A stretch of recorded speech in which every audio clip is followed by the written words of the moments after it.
Nyanja TV. TV ni TV yako pendwa, inakuletea habari za kitaifa, kimataifa, michezo na burudani, visa na mikasa, makala, elimu pamoja na kipindi cha mila na desturi za makabila yetu hapa Tanzania. Tazama Nyanja TV.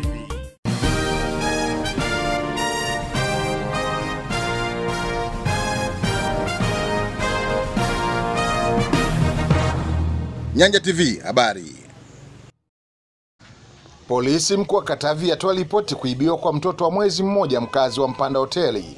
Kamanda wa polisi mkuu wa Katavi Sakap Kasta Ngonyani akitoa ufafanuzi juu ya tukio hilo, na hii ni Nyanja TV.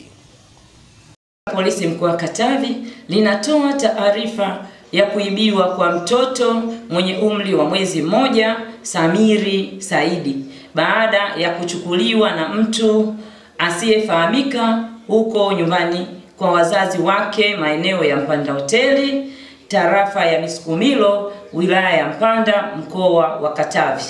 Tukio hilo limetokea Aprili 21, 2025 ambapo mtu asiyefahamika mwenye jinsia ya kike alimrubuni Constantino Evodius mwenye umri wa miaka 6 ambaye alikuwa amembeba mtoto huyo kwa kumtuma dukani na kisha kumtaka amwachie mtoto ambaye aliyokuwa amembeba, na huyo mtoto alimwachia mtu asiyofahamika na akamtuma dukani aende akamnunulie sabuni ya shilingi 200.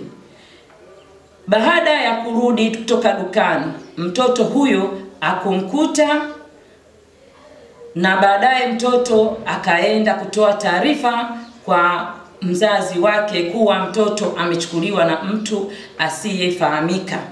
Baada ya tukio hilo kuripotiwa kituo cha polisi, Jeshi la Polisi mkuu wa Katavi kwa kushirikiana na jamii linaendelea na jitihada za kumtafuta mtoto huyo.